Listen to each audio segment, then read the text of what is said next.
welcome to the Breakfast Show on Haske TV. I am Christiana Babayo, and of course, I'm not alone on this program. I also have my colleague that will be co-hosting this program with me. I'm Hamza Tanko Usman. Well, good morning, Hamza. I trust you had a wonderful night. And, well, I don't know about other parts of the country, but it's a beautiful Tuesday morning, Wednesday morning here, rather. There was some drizzles here and there in the morning, so the weather doesn't seem to be as harsh as usual. So we're hopeful that today will not be a very hot day, as other days From all that we have indication, the witnessed. weather is somehow friendly. Yeah, very friendly. So today we are free to go about and do our regular day-to-day Yeah, activities. of course. Well, today on the program, we will begin with our newspaper review. We're going to review a couple of papers. We're going to see what we have obtainable on the headlines and, what issues are trending. And likely today, as we have observed, most of our papers are carrying some sort of, I would say, sad news, Of course. The attack on the Muslim faithful during prayers on Tuesday in Katsina. Yeah. Now, I would like to quickly run down, some details of that attack for our viewers in case you have not properly gone through that particular report on the newspapers. Now, on Punch, it says that Katsina acting governor seeks presidential action after mosque killings. Now, it says that the acting governor of Katsina State, Farouk Lawal Jobe, has called on the federal government to urgently provide comprehensive security support to protect the people of the state from escalating attacks.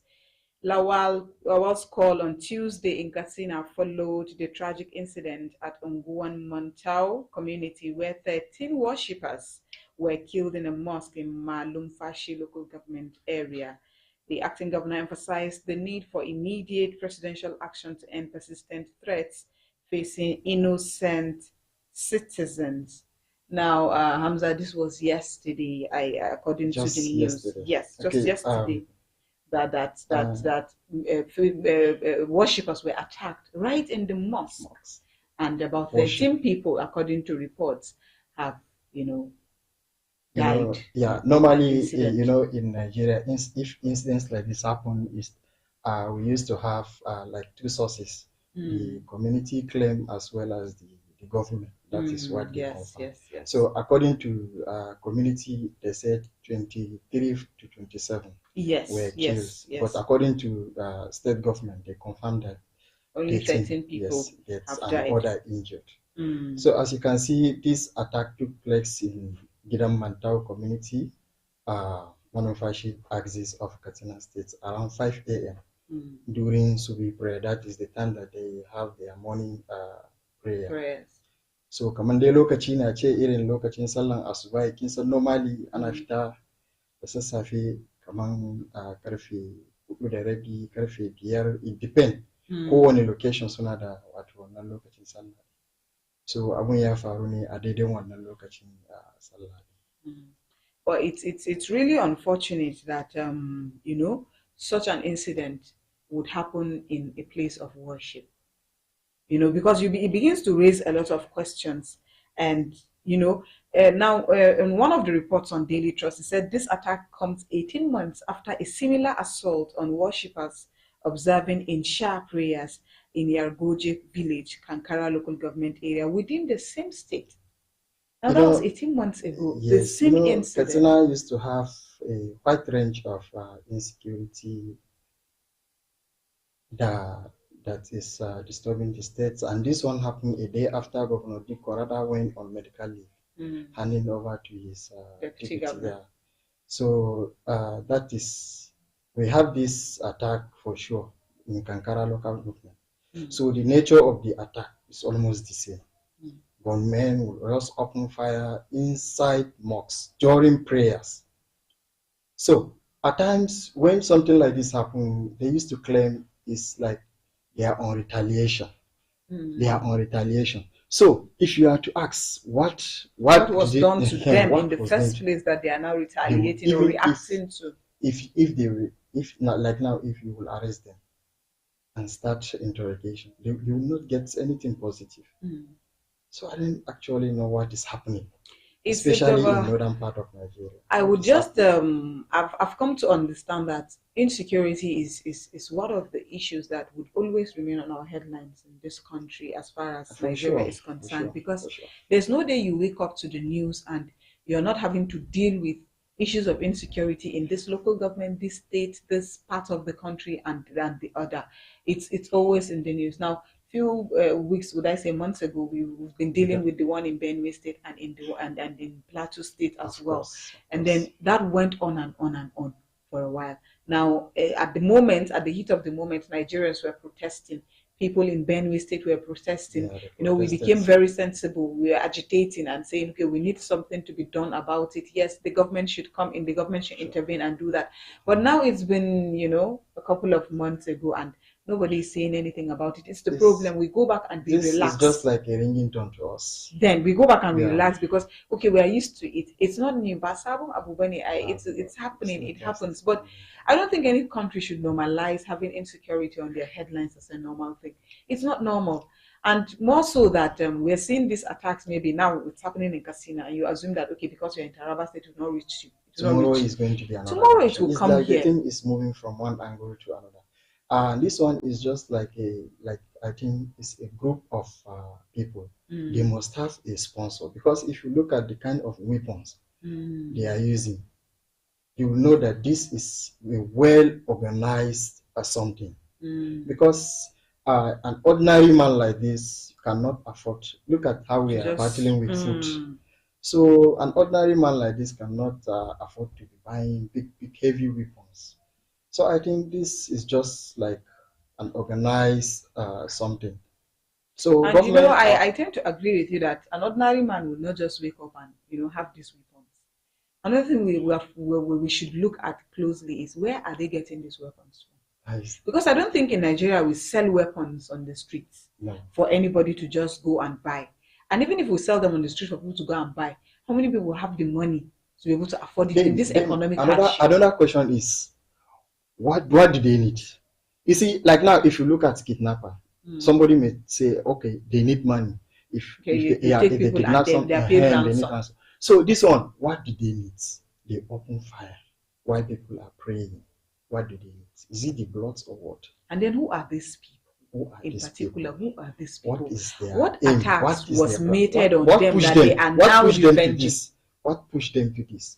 If it is like in a mosque gathering like this, or in any prayer ground, you have a lot of people from different backgrounds. If you attack a home, maybe it's family issue or something like that. But if you attack a prayer ground, where people from different places, in fact, some of them may not even be from that state. Of course, they're just residents. What pushed you to do this? So I think Nigeria is supposed to have a kind of a well-established organization that will carry out research.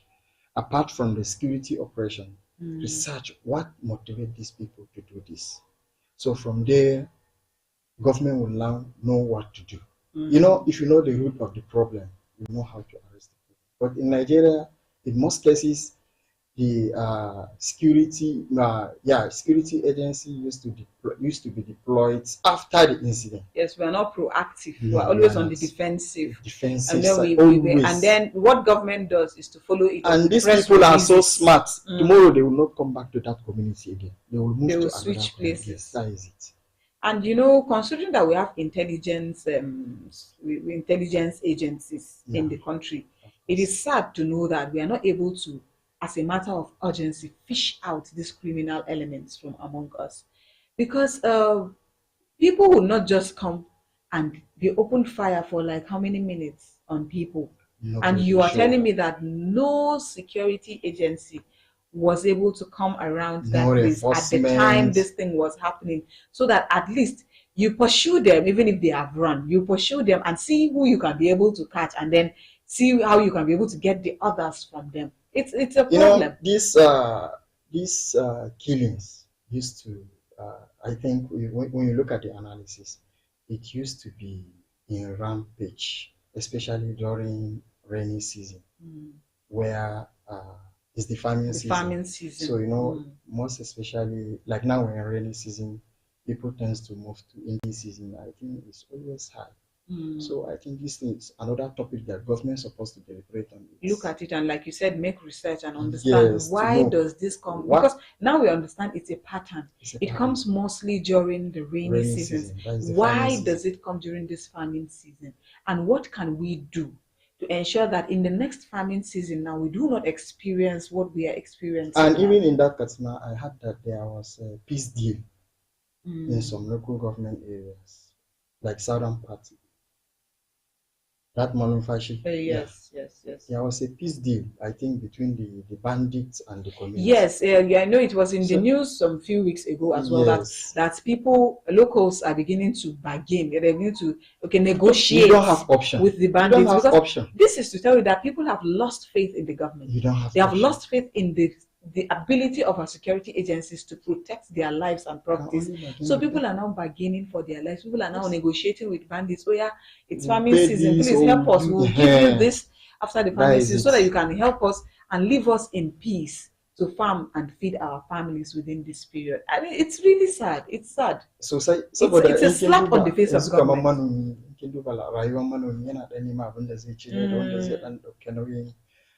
Family kuma cewa akwai wadda zaka cire wani kuma these people they are the one to tell you what to give them.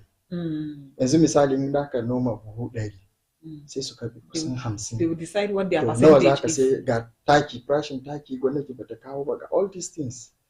Gaskiya wayannan mutane abun a tausaya musu ne. Katsina particular. Gaskiya abun a tausaya musu. Well, in the coming days now we're going to stay keenly and look at what the government intends to do about this particular issue now. But as always now, my problem is we just end up giving out press releases, press statements, condolence messages. We're condoling with the victims of the attacks in Katsina State, security and we condemn the attacks. And even the state commissioner confirmed retaliation. That it was a retaliation. But how are they going to track these people? How are they? And now, if you go deeper, Hamza, you would find out that even the attack that Daily Trust is reporting that happened 18 months ago, have the perpetrators been found and brought to book? I'm sorry to say this. In Nigeria, it has reached to an extent where these bandits, if they attack the community, they knows that nobody will even arrest them. Nobody will know their whereabouts. They can make calls. They can do this. In fact, I heard that they were on TikTok before. I don't know whether they are still on TikTok now. But criminals being on social media in Nigeria is not new now. So we've had cases during the Boko Haram era where the leader of the terrorist group comes and makes a video and it's going around on social media. So it is a very unfortunate and sad situation.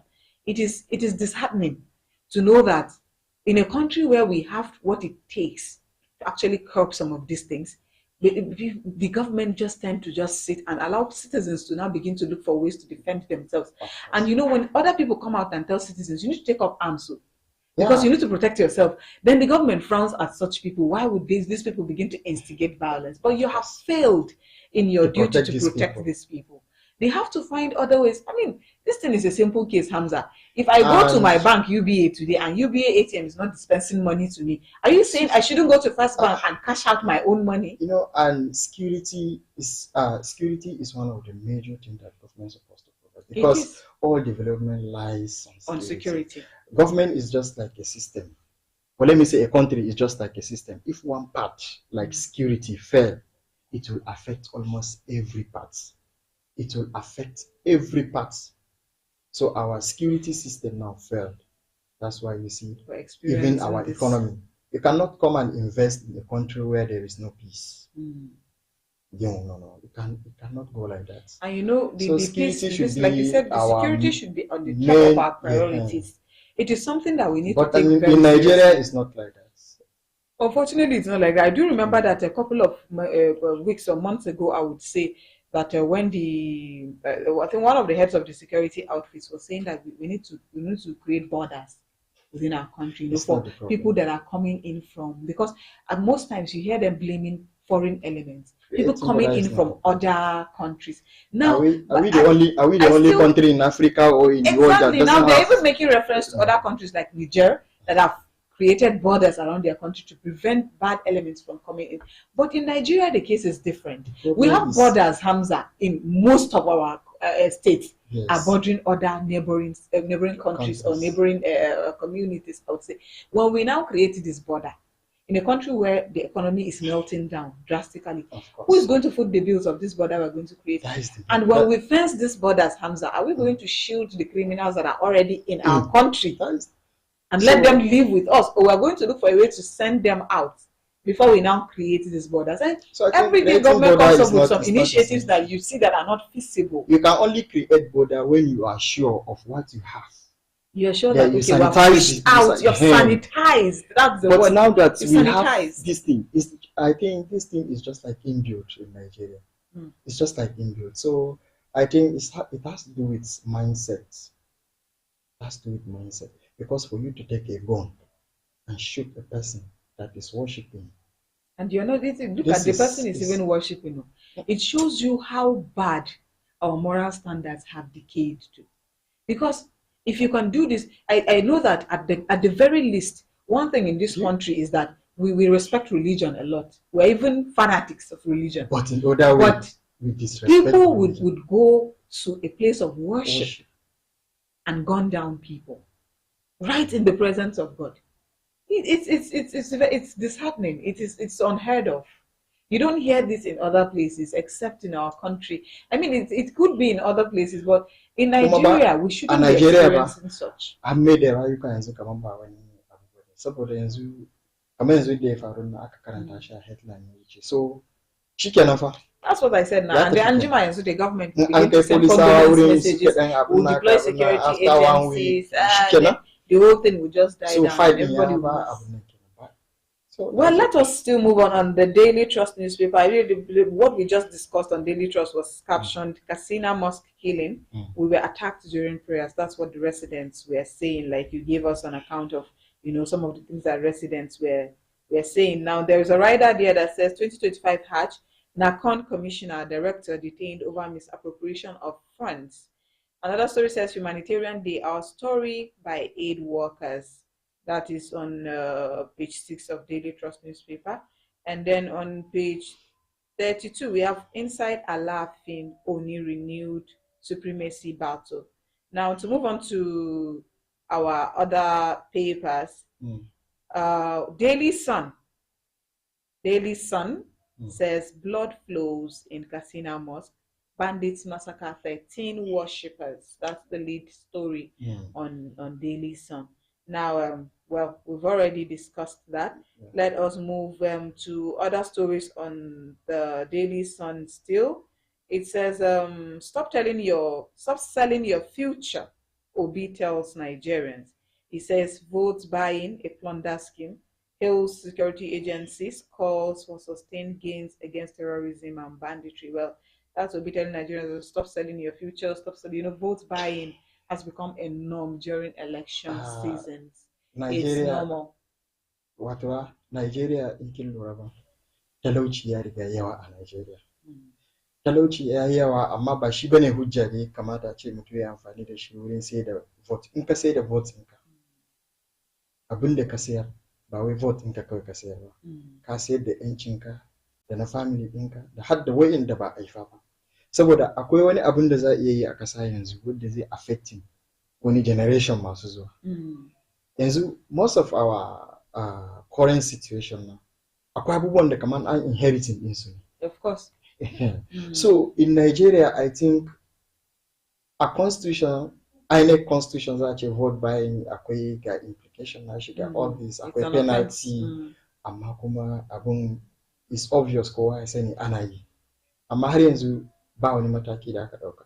So a Nigeria idan abu yana faruwa haka, in most cases in ba an ga wani mataki aka dauka ba wanda zai ga abun as wani abu that is serious. Sai an ga wani an hukunta shi aka ce wannan me a ce ai ya saya ko ya sayar. Me saya yana da laifi, me sayarwa ma yana da laifi. Akwai wani sai ce in ban karba ba wani ma zai karba. Idan ka karba nawa za ba zai cire ma talauci gaba daya. That money within that day and then you are selling your future. Ko biliyan daya ka baka ko biliyan ɗaya ka baka kar ka manta ba kowa bane zai samu wannan 1 biliyan hakkin su kuma na wuyanka. So I think kamar da na faɗa we need to change our mindset. Kinga in kin duba a Nigeria some years back akwai subject da ba introducing ba a school kamar civic education. Yes. This civic education ana koyar da mutum kamar ya san waye ne shi as a citizen. Amma har yanzu dai Nigeria we are still lagging behind. There are a lot of work to be done. Sai dai mu hada da addu'a.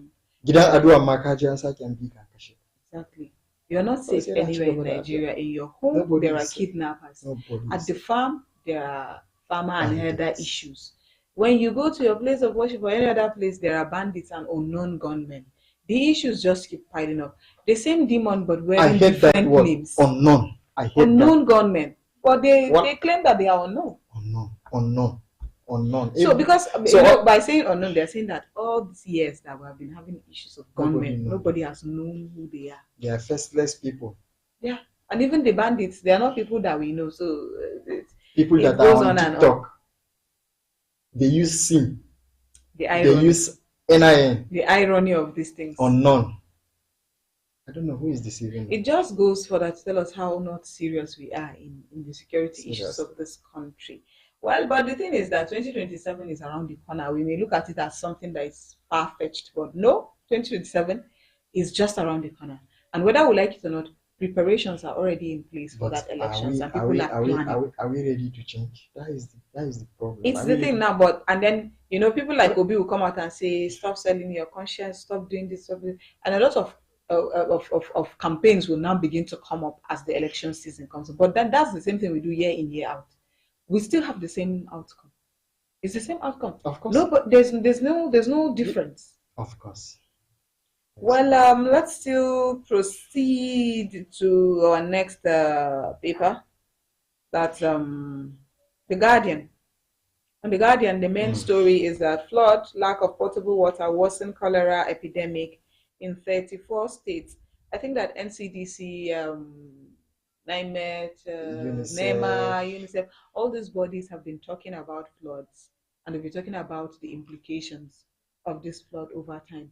And my own problem, my concern now, Hamza, is that despite these warnings ahead of time, we're still not going to prepare. We're not going to take proactive measures. We're not going to stay okay. Yeah, in, year out, people get Christiana, do you know that affected? NIMET are on Facebook. They are on all the social media. They are on all social media. Few people follow them. They used to bring free updates. Free. Yes. Sometimes NCDC even sends you text messages to your phone to read. Okay, know that this is what is going to happen. Look at during COVID-19, and nobody cared. Now I passed by the Maogwe Bridge. Yeah. And then I was taking note of the houses just that close place to the river. So I said, why are people still living here? Year in, year out, when there is a flood, you get affected. But I still see that these people right now, they are in their homes. And then somebody was telling me that that's where they bought their land. Ideally, there is a certain meters between you and a riverbank before you build a house in developed countries. Like this urban and regional planning, they're in charge of ensuring to see whether people are maintaining that standard. Like, let's say 500 meters between you and river before you start building structure. But people don't care. People don't care at all. So almost everybody is just living the way he likes. So that's why if something like that happens, that is when people will start to take measures. Then next year, would even blame government for it. Yeah, they will blame government. Yeah, because of course. There are certain things that we don't need to necessarily. We have found a way of pushing blames to government.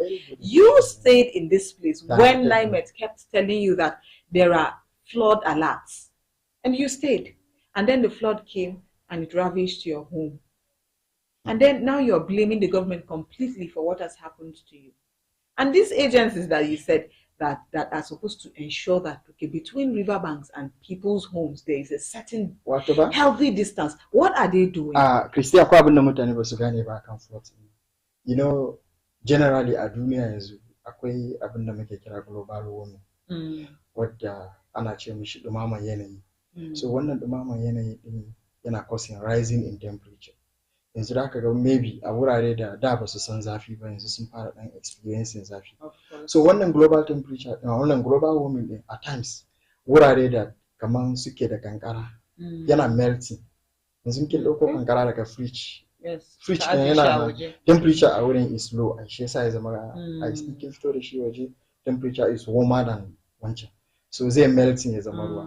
So a wayannan wurare da suke da ice, in ya melting yana zuwa ya ƙara volume ɗin ruwa da yake teku, which at the end zai iya zama flood. So a wuraren mu kuma nan kaman arewacin Najeriya, in kin lura abun yana faruwa ne in kin duba river Niger, river Benue axis, wayannan wurare da suke wannan, da kuma rashin ruwa ɗin kaman tributaries nashi, kaman a Jalingo nan wannan river ma akwai kogin sarki da other rivers, wurare gidaje da suke wannan yanki ɗin gaskiya they are prone to floods. Amma idan yanzu da zaki je kice musu kuɗin matsala su ce ina za mu je, amma kuma in an flood din kuma ana iya samun inda za je. So Allah ya kiyaye kawai, amma dai gaskiya akwai matsala gaskiya. There are serious issues gaskiya, because by the time we have floods now, outbreak of diseases would follow. Shine kaman cholera yanzu, cholera ai kowa riga sani wannan cuta yana mana illa sosai. Yanzu ki duba mutane kusan 3,109 wadda a ciki 86 man ce sun mutu already just because of this. So abun is obvious. Gashi in kin duba asibitocin ba wani maganin kirki muke da shi, ba wani abinci mai kyau muke ci sosai. So all this when you put them together plus cholera again is another thing. So Zamfara alone, the accounts of I think for 32% na reported cases. So UNICEF is ranking Nigeria as second most affected country in West Africa and Central Africa. And that is not good, because at this point, if we're having health issues arising, it is going to be disastrous, because we're still recovering from the cuts in health funding.